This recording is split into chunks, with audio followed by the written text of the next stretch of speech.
Ex-back programs fucking suck. And I'm willing to bet that you spent the last few weeks to months looking at various other channels on how to get your ex back, and at one time or another these ex-back programs or channels or whatever have tried to sell you some kind of package on how to get your ex back. Maybe you've only listened to the content, or maybe you have purchased the ex-back program and you realise they fucking suck, they do not work, and now you're here on my channel looking for an alternative that may actually just be crazy enough to work. And that's what I'm going to get into today. I'm going to get into 10 non-negotiable things you must do after a breakup to make you feel better, to get you moving forward.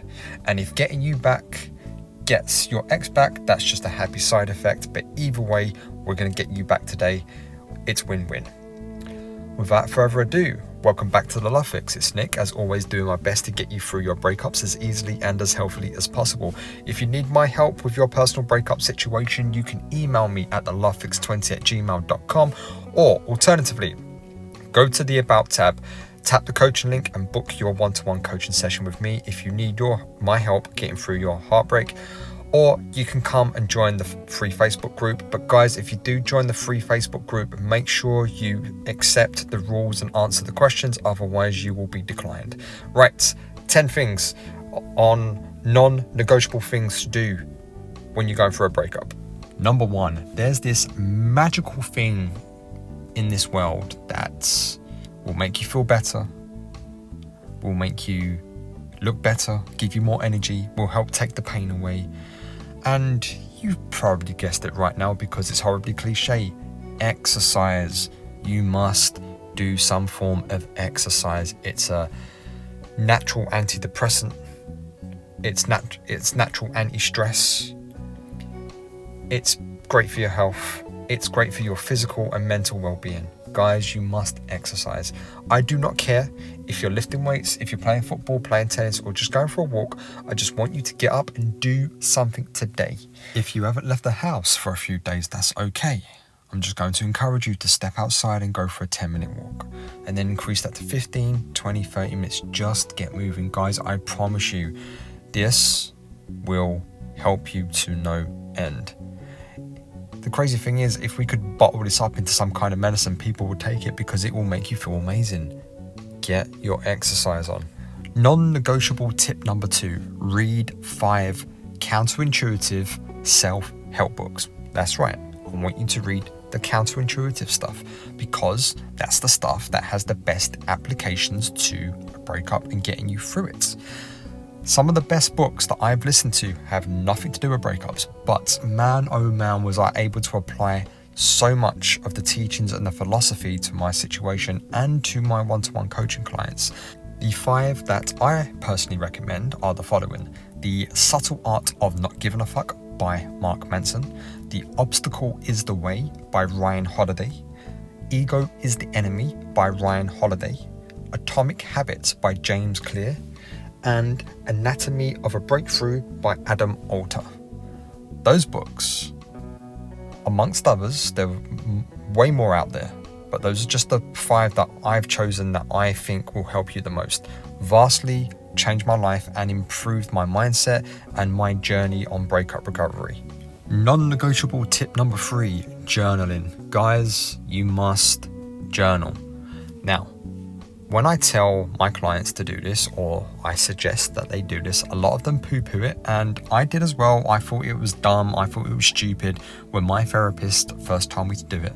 But I don't know why and I don't know how, but journaling just helps.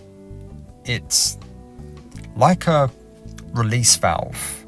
So imagine that you're this big pressure cooker or old school boiler, and the pressure builds up to a point that it's about to explode.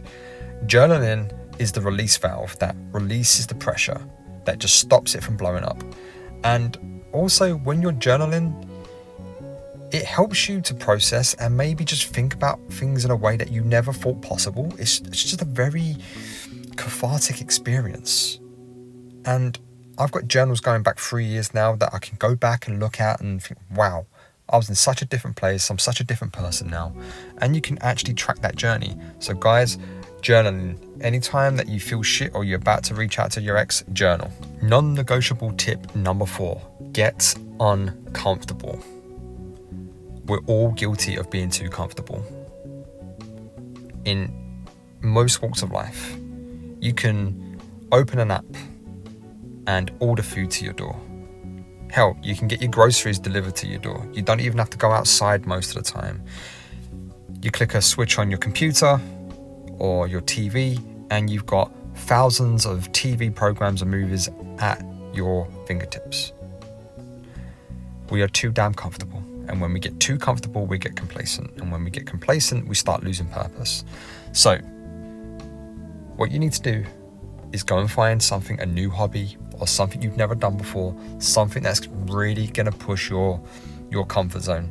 If you're socially awkward like I am, go and put yourself into social situations. Go and join a group. Go and join a yoga group. Go and join a cooking class or something like that where you're forced to go out, learn a new skill, meet with new people, and socialize. This will make you feel better. This will push that envelope. And trust me, it's a great way to get unstuck. And guess what happens when you meet new people? You expand your life. And when you expand your life, you may just be meeting your future partner. Now, you shouldn't be going out getting uncomfortable to do that thing, to meet someone. You should be going there for yourself to learn new things and get uncomfortable. Your ex has said no to you. This means you can say yes to other things now. This means you can go and expand your life in other ways. Trust me, it works. Non-negotiable tip number 5, take radical responsibility for your situation. Now, this concept is nothing new. It's spoken about in some of the books that I've already mentioned. So I'm not reinventing the wheel here, but I don't care if your ex fucked you over or you fucked yourself over. Take responsibility for where you are today. Take responsibility for how you feel. Take responsibility for how you respond to how you feel. This is how you take control back. You don't have any control over what your ex is doing, has done, or will do in the future. But you do have control over how you respond to how you feel. Take responsibility. Own that shit. You've been given a trauma that you never asked for, but nonetheless, it is your job to repair it. It is your job to fix you. Guys, no one is coming to rescue you. Now, what I do, I don't rescue people, I don't fix people. You're at the bottom of the well and I extend the rope or I extend the ladder. And I will encourage you to climb that rope, climb that ladder. I will coach you how to climb that rope or climb that ladder. But I can't do it for you. You have to do it. So take extreme radical responsibility for your situation in everything that you do in life. If you don't get promoted, own it. Don't blame somebody else. You are the common denominator in everything that you do. Take responsibility and your life will change for the better. Trust me. Non-negotiable tip number 6, radical no contact. Guys, so many of you struggle with this. So many of you break no contact. I get why. I get it's maybe just trying to assert some control over the situation. Your limbic lizard brain is saying, hey, you feel lonely, go back to where you last felt safe, and it's acting like a little 5-year-old that's shit in the bed every 5 minutes. But you have to self-parent here. You have to make a decision to the point of saying to yourself, okay, I've got a goal in mind. My goal is to feel better. My goal is to recover. My goal is to get to a point where I get myself back, and if my ex comes back, great. If not, I'm still okay because I got me back. So you must make the decision for yourself to suit your goals. Is the decision you are making right now congruent with the goal that you have in mind? Stalking there, social media, in a way, is kind of breaking no contact because you're gaining information. Trying to find out what they're doing, who they're with, through friends, through family, or through some other covert means is kind of breaking no contact. So When I say radical no contact, you must disappear from all social media platforms that they're on. Block them, do whatever you got to do. Disappear, vanish. Okay? You must do this. Every time you break no contact, you are buying yourself another, 4 to 6 weeks or even 2 months additional recovery time. That's what you're doing every time you do that. You're just opening the wound. Do not do it. Non-negotiable tip number 7, 10 minutes of meditation daily. I don't care if you do this when you wake up. I don't care if you do this when you go to bed. I do not care if you do it on the train on the way to work.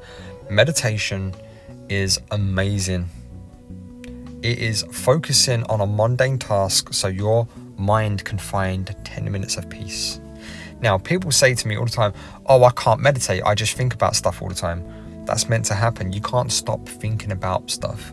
Meditation is there to really get you to focus on your breathing, to get you to give yourself the gift of self-love, really, and just giving yourself 10 minutes to be with yourself, to step out of the chaos that is life and just sit still in a sea of storms. That's what meditation does. It helps you focus on your breathing. It centers you. It relaxes you.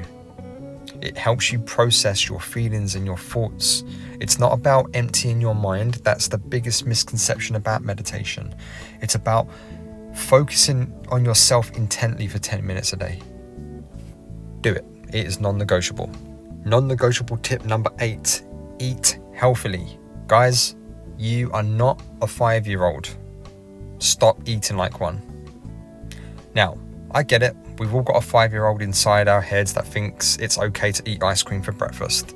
But, 5-year-olds also shit all over the floor. So you need to, again, make a parental decision, a self-parental decision to eat healthier.